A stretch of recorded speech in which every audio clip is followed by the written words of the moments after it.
Assalamualaikum warahmatullahi wabarakatuh. Nama saya Miranda Nasution. Umur saya 40 tahun. Saya tinggal di Kota Medan dari Provinsi Sumatera Utara. Assalamualaikum. Cerita tentang derita panjang orang yang berbuat culas. Mungkin Mbah Karjo 57 tahun bukan nama yang sebenarnya, tak akan berani melakukan hal yang melanggar agama jika sejak awal menyadari bahwa perbuatannya bisa berbuntut panjang. Jika mengambil hak orang lain bisa berakibat fatal. Barangkali ia akan berpikir sekian kali untuk melakukannya, namun itu tak disadarinya, hingga ia menuai penderitaan berkepanjangan. Kesana kemari mesti membawa berat perutnya yang demikian besar. Sebulan sudah Mbak Karjo bergelut dengan penyakit anehnya, tapi bukannya kian membaik kesehatannya, sebaliknya bertambah parah. Berulang kali keluarganya berikhtiar, tetap saja penyakitnya tak kunjung reda. Bahkan dari hari ke hari perubahan tubuhnya memprihatinkan. Sekujur tubuhnya membengkak dan puncaknya tatkala penyakitnya berumur 1 bulan. Bukan saja tubuhnya yang membesar, tapi yang mengerikan adalah bagian perutnya yang besar dan bulat, bagai buah semangka yang masak. Merekah, urat-uratnya begitu jelas terlihat. Diameter perut yang begitu besar membuat orang lain geleng-geleng kepala. Pratis kakek ini hanya bisa berbaring di tempat tidurnya. Tidak bisa lagi menikmati hidupnya seperti sebelumnya. Lawang bangun dari pembaringannya saja sangat berat dan tertati-tati, apalagi jalan keluar. Mana mungkin kenikmatan dunia yang dulu direngkuhnya dan kekayaan melimpah yang selama ini dibanggakannya hanya menjadi kenangan yang akan terkuburkan.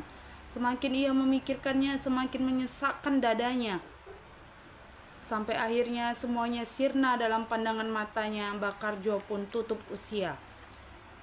Berita kematian lelaki tersebut segera masuk ke telinga Mbah Sadeli, tetangga sekaligus Modin di kampung Besari. 60 tahun bukan nama sebenarnya. Kebetulan Kasmungin Besan Mbah Karjo bukan nama sebenarnya sendiri yang memberitahukan dan memintanya untuk mensucikan dan mengkafani jenazah. Menyadari ini sudah menjadi bagian dari tugasnya, Mbah Sadeli segera beranjak menuju tempat yang baru diberitahukan. Namun alangkah terkejutnya Sang Modin begitu membuka kain penutup jenazah. Matanya membelalak dan tangan kanannya mengelus dada setelah menyaksikan pemandangan yang begitu mengiriskan. Tubuh Mbah Karjo menggelembung dengan perut yang begitu besarnya. Spontan kata istighfar terlontar dari bibirnya. Jasad Mbah Karjo diurus sebagaimana lazimnya jenazah lain. Akan tetapi ketidakwajaran penyakit Mbah Karjo hingga mengakibatkan kondisinya yang memilukan terus membayang dalam pikiran Mbah Sadeli. Sulit bagi saya untuk membayangkan bagaimana kondisi Mbah Karjo saat itu. Perutnya sangat besar. Selama mengurus jenazah, baru kali ini saya menjumpai jenazah dengan kondisi tubuh yang seluruhnya membengkak. Dan yang mengerikan adalah perutnya yang di luar ukuran manusia normal, ujar Mbah Sadeli kepada Hidayah. Ketidaklaziman pemakaman. Kala itu musim penghujan, jadi amat wajar jika penggalian kubur untuk jasad Mbah Karjo juga terasa berat. Tanah yang lembek memang mudah dicangkul tapi juga mudah ambrol. Kedua penggali terus mengayunkan cangkulnya. Ketika galian sudah mencapai 50% jadi bibir-bibir galian terasa hendak ambrol. Belum lagi rembesan air yang mulai keluar dari sela-sela tanah. Kang Parman 30 tahun bukan nama sebenarnya dan Jatminto 27 tahun bukan nama sebenarnya mengira biasa-biasa saja mengingat beberapa hari ini hujan terus-menerus mengguyur kampungnya. Namun mereka tercengang saat rembesan air terus naik. Melihat air terus merengsek, keduanya mempercepat galiannya. Meski sedikit direpotkan dengan keluarnya air dan sebentar-sebentar tanah mau ambrol, kedua penggali tersebut tak putus asa. Mereka terus menggali, tak peduli peluh yang terus mengalir. Akhirnya dengan susah payah penggalian selesai juga. Akan tetapi perasaan kedua penggali was-was karena Kasmungin yang ditugasi mencari papan tak segera muncul. Padahal jenazah akan segera tiba. Waduh, Kasmungin kemana ya? Tanya Jadminto pada Akbar 20 tahun, bukan nama sebenarnya. Sedikit cemas. Tolong Bar, cari Kasmungin biar tak repot jika jenazahnya datang nanti. Sejurus kemudian, orang yang dimintai tolong beranjak untuk menyusul Kasmungin. Pertama ke rumah mertuanya dan tak menemukannya, lalu ke toko kayu, siapa tahu ia berada di tempat itu. Sayangnya, sia-sia juga. Dengan langkah gontai dan kepala tertunduk lesu, akibat Akbar hendak kembali ke kuburan untuk memberitahukan tentang kegagalan dirinya menemukan Kasmungin. Tapi matanya tiba-tiba melototi sebuah warung sate begitu mendengar suara yang akrab telinganya. Ia pun curiga kalau besan Bakarjo berada dalamnya. Astagfirullah, batin Akbar. Kang, saya disuruh Pak Jadminto untuk menanyakan papan buat persiapan penguburan mertua Bapak. Tanya Akbar. Alah, orang meninggal, paling juga segera dikuburkan, masa harus nunggu sampai nanti? Kalau aku cepet-cepet apa dia bisa hidup lagi? Acuh lelaki tersebut sembari menyantap sate. Akbar pergi meninggalkan Kang Kasmungin dan segera melangkahkan kakinya menuju kuburan.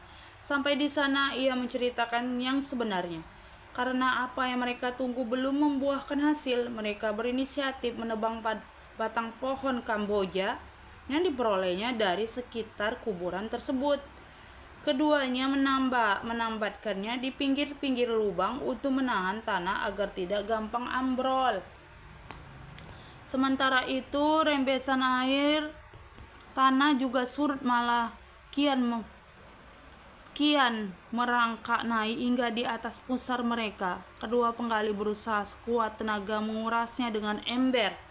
Akan tetapi tidak juga sirna. Tidak cukup itu saja yang merepotkan mereka. Tanah-tanah di bibir lubang pun masih longsor. Rasanya otak mereka sudah buntu bagaimana menyiasati tanah-tanah tersebut biar tidak ambrol dan akhirnya cepat hilang. Keduanya benar-benar bingung. Belum hilang kebingungan mereka dari kejauhan lamat-lamat terdengar kalimat Toyibah. Rupanya rombongan pengantar jenazah segera tiba. Belum hilang kebingungan mereka dari kejauhan lama-lama terdengar kalimat Toyibah. Rupanya rombongan telah tiba. Coba Kang Jadminto dan Kang Parman dengar, itu para pengiring jenazah Mbah Karyo, ucap Akbar. Spontan kedua penggali tersebut panik luar biasa. Keduanya saling bertatapan, ada kecemasan di wajah mereka. Waduh, bagaimana ini Kang? Ujar Jadminto pada teman penggalinya. Ah Kang, bagaimana lagi? Tidak mungkin membuang air sebanyak ini dalam waktu singkat. Kita sudah mencoba dari tadi, tapi hasilnya... Betapa terkejutnya para pengantar melihat pemandangan sedemikian rupa. Mereka melihat air yang melimpah di dalam lubang kubur, sementara kedua penggali masih sibuk menguras dengan ember. Lagi-lagi kalimat istighfar meluncur dari bibir-bibir para pengantar jenazah. Maaf Pak Haji, kita sudah mengerahkan tenaga semaksimal mungkin menyingkirkan air dalam lubang ini, tapi saya tidak tahu mengapa airnya masih mengenang saja. Malahan bibir-bibir liang lahat kini longsor terus-menerus. Rasanya kami sudah putus asa Pak Haji. Jelas Kang Parman lebih dulu dengan muka yang lesu sebelum Pak Haji mengajukan pertanyaan kepadanya. Begini saja Akbar, coba cari segera mesin pompa untuk menyedot air dalam liang ini, pinta Pak Haji pada Akbar yang sibuk membantu kedua penggali. Dengan sigap, lelaki yang ringan tangan ini lekas meluncur ke rumah kakaknya yang kebetulan memiliki pompa mesin. Mesin dinyalakan, air dalam lubang pun sirna dalam hitungan beberapa menit. Kendati demikian, kedua penggali tersebut masih harus bekerja lagi untuk mengangkat longsoran tanah yang masuk ke dalam. Mengingat fisik keduanya telah lemah, Pak Haji memerintahkan 2 orang lagi untuk membantunya. Yang mereka lakukan pertama kali adalah mengeduk kembali tanah longsoran sembari menguras habis air yang masih merembes. Meski harus bersusah payah, akhirnya mereka berhasil memasang papan-papan yang kebetulan sudah ada untuk menahan sisi-sisi tanah biar tak ambrol lagi. Setelah dirasa cukup memadai, laki tua ini memerintahkan agar jenazah lekas dikebumikan. Ia khawatir genangan air akan muncul lagi dan tanah bisa jadi ambrol lagi. Proses pun berlanjut sampai pengurugan. Akan tetapi semua yang hadir di tempat itu lagi-lagi dibuat tercengang tatkala jasad Mbah Karjo dengan perut besar yang hendak dimasukkan ke dalam liang mendadak tidak muat. Liang lahat yang dipersiapkan seolah belum mengizinkan sang jenazah memasukinya. Apalagi ini, seru Pak Haji. Man, bagaimana bisa liang lahat yang kamu gali seperti ini? Ayo akad dulu. Benar Pak Haji, benar. Tadi sudah saya ukur dengan benar. Ya kan Jat? Jatminto mengangguk membenarkan ucapan temannya. Ia sendiri tak habis pikir kenapa kondisinya demikian. Semua ikut tertegun keheranan. Serta merta Pak Haji sudah yakin penuturan mereka. Oleh karena itu, lelaki itu memerintahkan mereka untuk melebarkan galian lagi. Pekerjaan pelebaran kembali dilakukan. Hanya dalam waktu singkat penggalian telah selesai. Sudah cukup, mari kita masukkan lagi jenazahnya, ujar Pak Haji. Namun, serentak suara kor menyeruak. Astagfirullah, terucap dari bibir Pak Haji terpana. Ya Allah, kami tahu semua ini adalah kuasa-Mu. Kami mohon ya Allah, permudahlah proses penguburan jenazah ini. Cukup sudah pelajaran yang telah Engkau berikan kepada kami. Pak Haji berdoa dengan suara lirih. Mulutnya masih komat kamit melafazkan doa sembari menengadahkan kedua tangan. Para pengantar pun menunggu dengan perasaan was-was. Dalam hati mereka bertanya-tanya, apakah jasad Mbak Karjo nantinya bisa dimasukkan ke dalam liang lahat ataukah ada kejadian lain lagi yang akan mereka saksikan? Mudah-mudahan kali ini gampang dimasukkan, celetuk salah seorang. Sehasta demi sehasta jenazah mulai diturunkan. Ketika kepala dan kaki sudah masuk ke liang, perasaan lega pun tercurahkan. Alhamdulillah, alhamdulillah. Begitu kata ini terucap berkali-kali. Jenazah telah menempati posisi yang benar meski rembesan air di dalamnya tampak masih membuat genangan kecil. Potongan-potongan bambu sepanjang 1/4 meter sebanyak 4 biji yang telah disediakan pun segera dipasang buat palang. Ditambah lagi batang-batang pohon Kamboja juga turut dibentangkan karena kondisi darurat secepatnya tanah diuruk. Dan almarhum ikut masuk ke dalam liang membantu penggurugan. Saking semangatnya terasa kaki-kaki mereka menginjak-injak tanah terlalu keras serta papan penutup jenazah. Kuk! Bunyinya, mereka yang ada di tempat itu kaget mendengar bunyi dari dalam kubur. Mereka yakin bahwa suara tadi adalah suara perut yang pecah karena tekanan keras dari atas. Lagi-lagi Kang Paman dan Jatminto mengelus dada, prihatin dengan pelepasan almarhum yang diwarnai dengan berbagai kejadian yang menurut mereka sungguh tak lazim. Di kepala mereka terus terbayang kejadian itu. Demikian halnya para pengantar yang mengetahui hal itu, termasuk Mbah Sadeli yang sebelumnya tak pernah mendapati keganjilan sebanyak ini.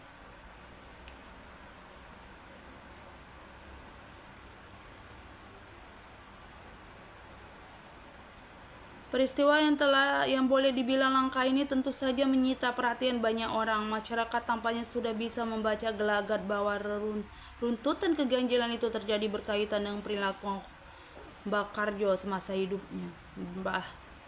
Memang lelaki ini termasuk orang terpandang di kampungnya, bukan karena jabatan di kampung yang disandangnya, melainkan kekayaan melimpah yang dimilikinya.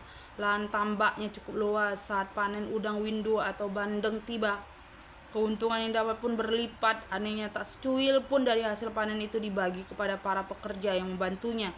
Padahal sekali mereka juga berharap dapat mencicipi hasil panen. Kalian kan sudah aku bayar untuk mengerjakan semua ini, ujarnya. Hasil panen ini nantinya aku jual lagi, bukan aku makan. Masa sedikit saja tidak boleh Mbah, hanya untuk makan bersama saja? Alah, kalau Mbak Karjo sudah berkata seperti itu, mereka pun diam saja, malas untuk berbicara lebih lanjut. Mereka kecewa dan kesal, tetapi hanya bisa menggerutu di belakang. Dasar pelit, serakah. Hal-hal kecil macam inilah yang menyebabkan masyarakat mencapnya sebagai orang yang bakil dan serakah. Obsesinya untuk menjadi orang kaya di kampungnya menjadikan Mbak Karjo kalap. Apa saja yang bisa menguntungkan dirinya dilalap. Sedikit ada peluang, ia akan menyabetnya dengan cekatan. Dengan kemahirannya bersilat lidah, semua bisa diatasi. Mulai dari provokasi agar orang menjual hasil tambaknya yang kemudian dijual dengan keuntungan yang luar biasa, sampai dengan cara yang tidaklah halal, yakni menyerobot tanah orang lain. Hal inilah yang menimpa Mbah Sadli. Lelaki yang dikenal sabar, ikhlas, dan tak banyak menuntut ini mesti menerima kecurangan Mbah Karjo. Suatu hari Mbah Sadli menanam tanaman kemangi sebagai batas tanahnya dengan Mbah Karjo. Namun keesokan harinya rupanya tanaman-tanaman itu telah bergeser beberapa sentimeter ke arah pekarangannya dengan posisi miring. Semula ia tak menyadari kalau kemiringan tanamannya yang telah berubah posisinya. Merasa tak ada yang mengutak-atiknya, niat untuk melakukan kecurangan dengan menggeser tanaman kemanginya kembali terlintas dalam pikiran Mbah Karjo. Ia pun membayangkan luas tanahnya pasti bertambah lumayan dan tentu punya nilai jual tinggi. Tanpa dinyana, posisi tanaman lebih bergeser hampir 1 meter dari posisi awalnya saat pertama kali ditanam Mbah Sadli. Sepandai-pandainya orang menyembunyikan kelicikannya, toh akhirnya terbongkar juga. Mbah Sadli mengetahui perubahan itu setelah mencermati dengan seksama. Ternyata tanah orang tuanya sebagian telah menjadi milik Mbah Karjo. Kecurigaannya pada tanaman yang bergeser, kalau dihitung-hitung panjangnya sekitar 1 meter dan lebarnya sekitar 10 meter dari sisi sebelah selatan. Sementara di sebelah timurnya juga tercaplok dengan lebar hampir 15 meter. Mbah Sadli geleng-geleng kepala, kemarahannya berkecamuk, berniat melabrak kecurangan tetangganya, tapi sang ayah meredam gejolak anaknya. Sudahlah, tak perlu diperpanjang, biarkan saja. Akhirnya Mbah Sadli mengurungkan niatnya.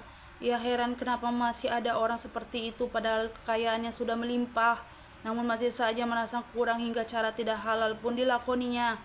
Meski parah, kejadian itu tetap saja tidak bisa dilupakan. Oleh karenanya, kematian tetangganya yang ganjil tersebut diduga sebagai akibat perbuatan buruknya. Kejadian terjadi pada tahun 1970 ini memberikan pelajaran berharga bagi kita, bahwa mengambil hak yang bukan milik kita adalah dosa, sebuah kesalahan besar yang akan mendatangkan malapetaka di akhirat. Allah tak segan-segan menampakkan pembalasannya di muka bumi. Semua kita bisa terjauh dari sifat culas, serakah, dan bisa menjadi orang ikhlas dan mau mengalah.